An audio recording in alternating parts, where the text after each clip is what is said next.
Hello, everyone, and welcome back to my channel. What do you think of my little reindeer antlers? Little, it's breaking off a little bit. Anyhow, today we are continuing Luke, the next chapter of Luke, which is Luke 12. We have our Santa in the back. I got my antler hat, very festive today, and we're going to continue Luke 12. Okay, so Luke 12. Don't be like the Pharisees. So many thousands of people had gathered that they were stepping on each other. Jesus spoke first to his followers, saying, "Beware of the yeast of the Pharisees, because they are hypocrites. Everything that is hidden will be shown, and everything that is secret will be made known. What you have said in the dark will be heard in the light, and what you have whispered in an inner room will be shouted from the housetops."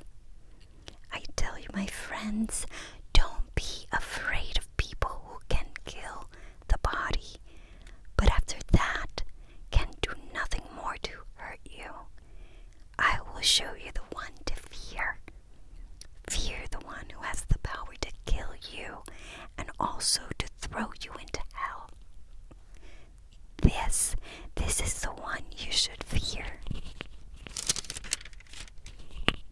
5 sparrows are sold for only 2 pennies, and God does not forget any of them. But God even knows how many hairs you have on your head. Don't be afraid. You are worth much more than many sparrows. You are worth more than many sparrows. Don't be ashamed of Jesus. I tell you, all those who stand before others and say they believe in me, I, the Son of Man, will say before the angels of God that they belong to me. But all who stand before others and say they do not believe in me, I will say before the angels of God that they do not belong to me. Anyone who speaks against the Son of Man can be forgiven, but anyone who speaks against the Holy Spirit will not be forgiven. When you are brought into the synagogue before the leaders and other powerful people, don't worry about how to defend yourself or what to say. At that time, the Holy Spirit will teach you what you must say. Jesus warns against selfishness. Someone in the crowd says to Jesus, "Teacher, tell my brother to divide with me the property of our father left us."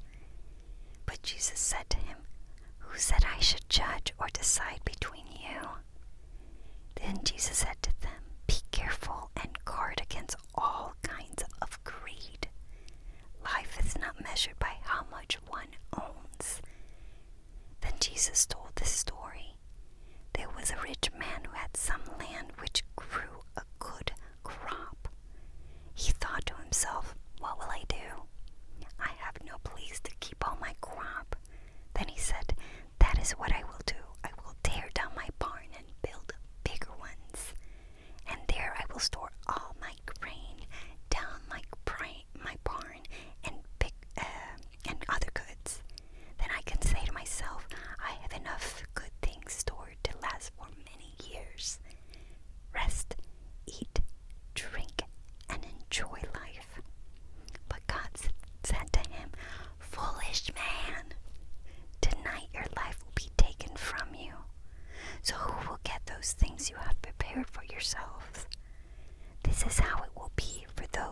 store up things for themselves and are not rich toward God. Don't worry, Jesus said to his followers. So I'll tell you, don't worry about the food you need to live or about the clothes you need for your body. Life is more than food, and the body is more than clothes. Look at the birds. They don't plant or harvest. They don't have storerooms or barns, but God feeds them. And you are worth much more than birds. You cannot add any time to your life by worrying about it. If you cannot do even the little things, then why worry about the big things? Consider how the lilies grow. They don't work or make clothes for themselves, but I tell you that even Solomon, with his riches, was not dressed as beautifully as one of these flowers. God clothes the grass in the fields, which is alive today, but tomorrow is thrown into the fire.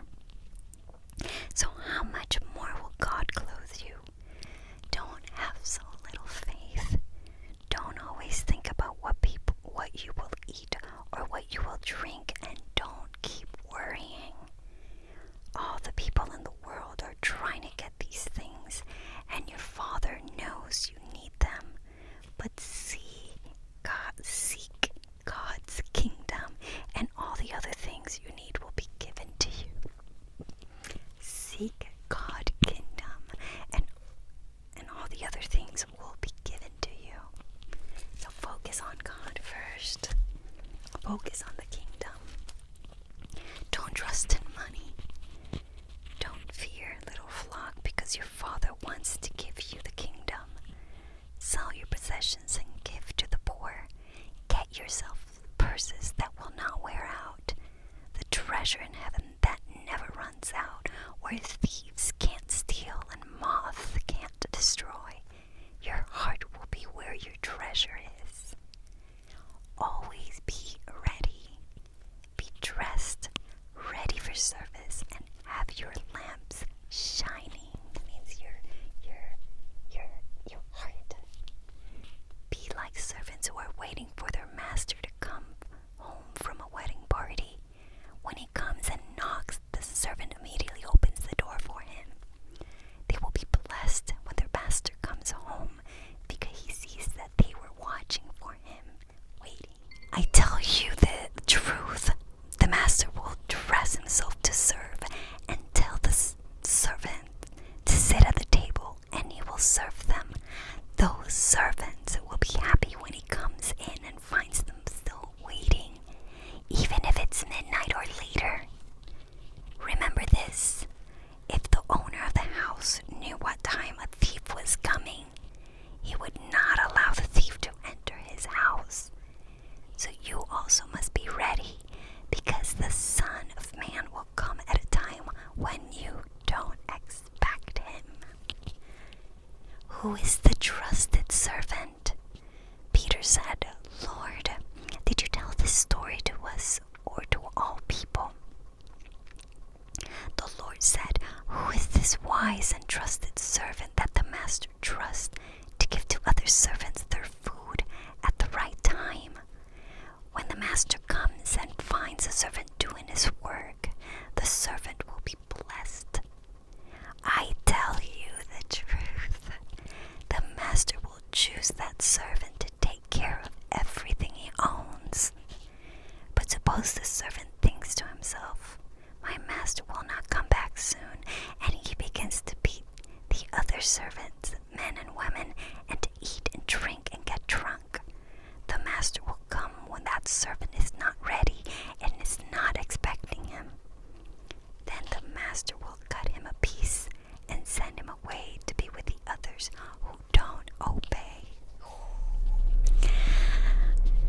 So we had a little interruption. It's another day, and I have Christina with me here. She's playing with makeup. No? You don't want me to to show you? Okay. She doesn't want me to show you. No, you're fine. You're fine. Okay, it's okay. So she's playing with makeup. So, and we're probably gonna get a call from Adriana. Today's a crazy schedule, and my thing is falling. We lost Santa is taking a nap in the back. He's a little tired from working hard. Alright, let's continue. Trying to get my time in. Alright. The servant who knows what his master wants, but is not ready, or who does not do what the master wants, will be beaten with many blows. But the servant who does not know what his master wants, and does one who has been given much, much will be demanded. And from the one trusted with much, much more will be expected. Alright, let's keep going. Even got the fan going today. I didn't want you to get hot. Jesus causes division. What? Okay. Jesus causes division. I came to set fire to the world, and I wish it were already burning. I have a baptism to suffer through, and I feel very troubled until it is over. Do you think I came to give peace to the earth? No, I tell you, I came to divide it. From now on, a family with 5 people will be divided. 3 against 2 and 2 against 3. They will be divided. Father against son, and son against father. Mother against daughter, and daughter against mother. Mother-in-law against daughter-in-law, and daughter-in-law against mother-in-law. You will never fight. Thank you, Mama. She will never fight me. I love you.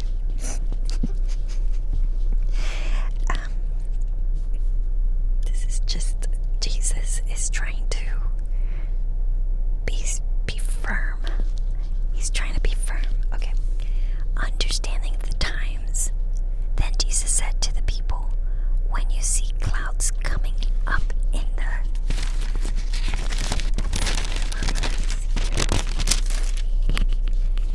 the west, you say it's going to rain, and it happens. When you feel the wind begin to blow from the south, you say it will be a hot day, and it happens. Hypocrites! You know how to understand the appearance of the earth and sky. Why don't you understand what is happening now? He's so frustrated. Settle your problems. Why can't you decide for yourselves what is right? If your enemy is taking you to court, try hard to settle it on the way. If you don't, your enemy might take you to the judge, and the judge might turn you over to the officer, and the officer might throw you into jail. I tell you, you will not get out of there until you have paid everything you owe. So in other words, he's trying to give us a warning to settle our issues before things get worse, before things get crazy. And he must, at this point, he's so frustrated at the people and at everyone. And I think it's just, gosh, it's just, I can't be on his shoes. I can't walk in his shoes because it's crazy to think that you sacrifice so much, or you're about to sacrifice so much, and people are still falling and making mistakes and not learning from their mistakes.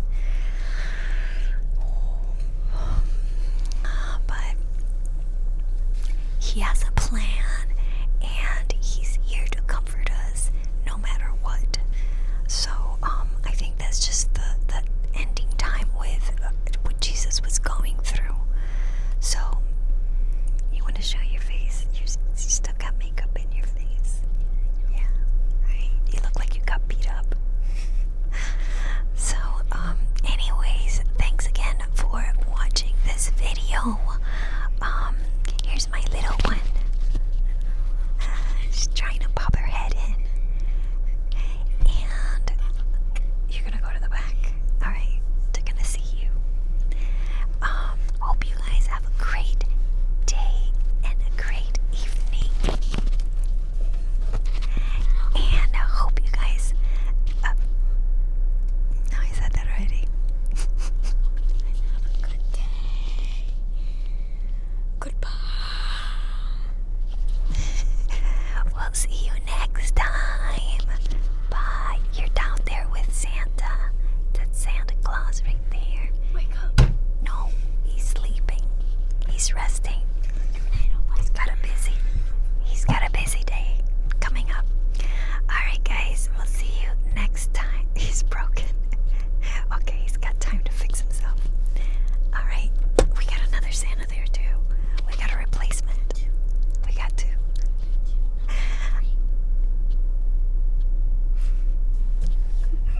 No, we don't. We just got two, right? I was like, I don't remember seeing three. Anyways, we found these Santas. I don't even know. Where. We had them in a storage. Home Depot. Alright guys, we will see you next time. Say goodbye, Christina. Goodbye. Alright, bye-bye. Okay, so Christina really liked the way that Home Depot sounded. She wants to say it a few more times. Home Depot. Yes.